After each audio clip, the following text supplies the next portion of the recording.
Assalamualaikum viewers. Today we are going to start Dawn editorial, namely Beyond Lip Service. Beyond Lip Service से यहाँ मुराद है कि एक हकाइक आपके सामने प्रेजेंट किए गए हैं, रियलिटी दिखाई गई है कि पाकिस्तान में क्लाइमेट चेंज किस तरह से जो है वो इफेक्ट डाल रहा है और पाकिस्तान ने कितने सीवियर चैलेंजेस का सामना किया क्लाइमेट चेंज के हवाले से। और अब इसमें हमें ये जो सिनेरियो है प्रॉपर यही देखने को मिलेगा। हम इसको स्टार्ट करते हैं।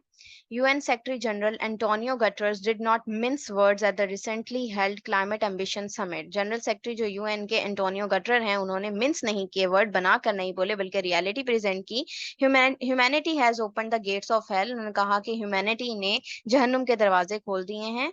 Such a vivid portrayal resonates deeply with countries like Pakistan. इस तरह का जो विविड, एक क्लियर किस्म का पोर्ट्रायल है, जो तस्वीर कशी की गई है, वो रेजोनेट हो रही है उन कंट्रीज को, जैसे कि Pakistan. Despite contributing under 1% to global emissions, इसके अलावा कि पाकिस्तान ने 1% ग्लोबल इमिशन में कंट्रीब्यूट किया, Pakistan ranks among countries most vulnerable to climate change. Pakistan उन कंट्रीज में से है, उसका रैंक उन कंट्रीज में से है जो कि वल्नरेबल हैं, बहुत ही कमजोर हैं क्लाइमेट चेंज में। Last years unprecedented flood stand as a heart wrenching testament to this reality. इस रियलिटी का हार्ट रेंचिंग हिस्सा रहा जो पाकिस्तान में लास्ट ईयर फ्लड्स आए। With a third of the country submerged, तो जो एक तिहाई जो कंट्री था वो डूब गया। 1700 पीपल किल्ड, और 1700 लोग जो हैं वो मर गए।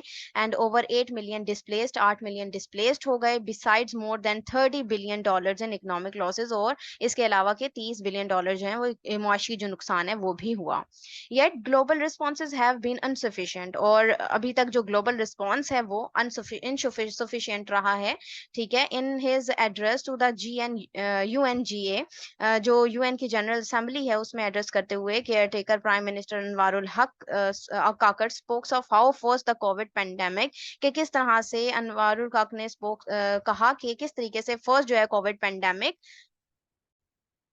उन्होंने बताया कि किस तरह से पहले कोविड पेंडेमिक ने और फिर क्लाइमेट चेंज ने have had a hand in Pakistan triple food, fuel and finance challenges. Pakistan को इतनी बुरी हालत में डाल दिया कि पाकिस्तान को इतने ज्यादा फूड, फ्यूल और फाइनेंस चैलेंजेस का बहुत ही कई गुना जो है वो सामना करना पड़ा। And reminded the world of the $10 billion in aid, और दुनिया को ये भी याद दिलाया कि $10 बिलियन की एड का वादा किया गया था। That was pledged to Pakistan in January, जो कि वादा था कि जनवरी में मिलेगी।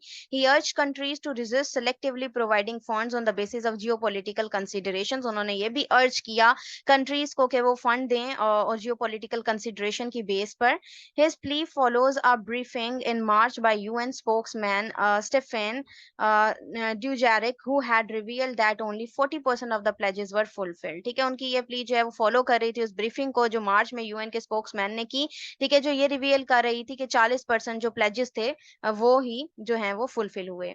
Mister Kakar is also set to demand, mister Kakar ने ये भी डिमांड की at the upcoming COP28 in November के, जो अपकमिंग COP28 है नवंबर में, the realisation of the $100 billion annual climate pledge, जिसमें जो है वो अहद किया जाता है कि जो $100 बिलियन का जो क्लाइमेट चेंज के हवाले से मख्तस किया जाएगा। And the establishment of loss and damage fund, और एस्टेब्लिशमेंट होगी लॉस और डैमेज फंड की। Further reflecting a plea for climate equity, और उन्होंने फर्दर ये भी प्ली की कि क्लाइमेट इक्विटी के लिए उन्होंने उस चीज को सामने भी रखा। His appreciation for the UN sponsored SDG summits endeavours, endeavours होता है कोशिश करना, उनकी अप्रिसिएशन थी यूएन स्पॉन्सर्ड जो एसडीजी समिट की एंडेवर हैं, उनकी कोशिशें हैं। Notably the proposed annual $500 billion, जिसमें उन्होंने बताया कि $500 बिलियन जो हैं वो एसडीजी स्टिमुलस रहा। Offer some hope for cooperative global progress, और उन्होंने ऑफर ये भी की कि कुछ होप हैं कोऑपरेटिव ग्लोबल प्रोग्रेस के हवाले से। With the imminent threat of global temperature rising by 2.8 in degree centigrade, the world is quickly becoming an uninhabitable place. उन्होंने इमिनेंट थ्रेट बताया, ये जो नजदीक आता हुआ बढ़ता हुआ थ्रेट है जो ग्लोबल टेम्परेचर का, जो 2.8 डिग्री सेंटीग्रेड तक पहुंच गया है, क्विकली बन रहा है पाकिस्तान के लिए एक अनहेबिटेबल जगह बनता जा रहा है। In Pakistan amid the turmoil होता है हंगामी सूरत हाल का पाकिस्तान को सामना है, lies buried and unrealized truth, और जो है ये अनरियलाइज ट्रुथ भी इसमें लाई कर रहा है। Women bear the Brunt of the fall out from climate change, जो औरतें हैं, जो खवातीन हैं, वो इसका बहुत ज्यादा शिकार हो रही है क्लाइमेट चेंज का in our part of the world, हमारे दुनिया के जो है हमारा पार्ट जो है दुनिया का, where patriarchy is already a burden bound by them, जहाँ पर पेट्रार्की ऑलरेडी बर्डन बन चुकी है, खुद की बनाई हुई। Climate change ads another layer of hardship, उसमें अब क्लाइमेट चेंज जो है वो मजीद लेयर जो है वो हार्डशिप की बिछा रहा है। Women as primary care givers and agricultural workers, औरतें जो हैं खवातीन जो हैं वो प्राइमरी केयर गिवर्स हैं, एग्रीकल्चर वर्कर्स हैं, face the immediate impacts of shifting weather patterns in the region, वो फौरी तौर पर इम्पैक्ट्स इसके बर्दाश्त कर रही हैं, जो वेदर पैटर्न्स हो रहे हैं, शिफ्ट हो रहे हैं रीजन के अंदर। देयर रोल्स, उनके role often bound by tradition, tradition यानी सकाफत से जुड़े हुए हैं। Do not afford them the luxury of escape, उनको ये लग्जरी नहीं मिलती कि वो एस्केप हासिल कर लें। Making them the first victim, और ये चीजें उनको पहला शिकार बना रही हैं।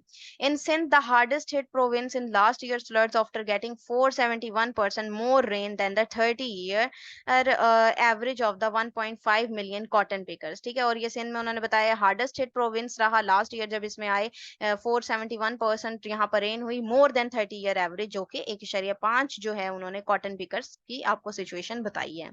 70% are women, most of the home are now without homes और लाइवलीहुड, 70% औरतें ऐसी हैं जो कि इस वक्त जो है वो विदाउट होम या लाइवलीहुड के हैं। As world leaders gather to discuss the future, जिस तरह से जो आपने देखा कि लीडर्स जो हैं दुनिया के वो जमा हुए फ्यूचर के बारे में बात करने के लिए, it is essential to remember, ये याद रखना जरूरी है, that the crisis is not just about melting ice caps, के क्राइसिस सिर्फ और सिर्फ आइस केप के पिघलने के बारे में नहीं है, और द राइजिंग सी लेवल, या फिर सिर्फ राइज होने का सी लेवल के हवाले से नहीं है, it is about human lives, ये इंसानी जानों के हवाले से हैं।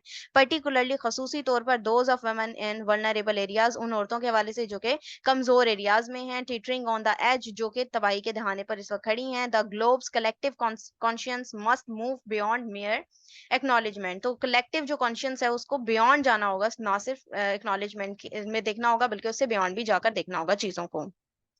Words like those of Mr. Guttered must translate into immediate action, जो वर्ड्स बोले मिस्टर गटर्ड ने, ठीक है, उनको लाजमी तौर पर फौरी तौर पर एक्शन में लाने की जरूरत है।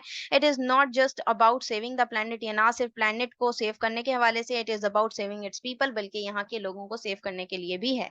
The most vulnerable among us can no longer be collateral in this global debacle, ठीक है, और मोस्ट जो वल्नरेबल है हमारे में से, जो बहुत ज्यादा कमजोर हैं, ठीक है, वो बहुत लंबे अरसे तक जो है वो collateral in this global debacle, ठीक है, वो शिकस्त का शिकार हो सकते हैं, ठीक है, किसी लंबे अरसे तक इस चीज से बच नहीं सकते। ठीक है जी, तो ये था जो पाकिस्तान पर इसके इम्पैक्ट पड़ रहे हैं उसके हवाले से सिनेरियो, और ये था इसका एनालिसिस। अगर आप लोगों को ये पसंद आया तो काइंडली इसको लाइक कीजिएगा, शेयर कीजिएगा। Thank you very much. Allah Hafiz.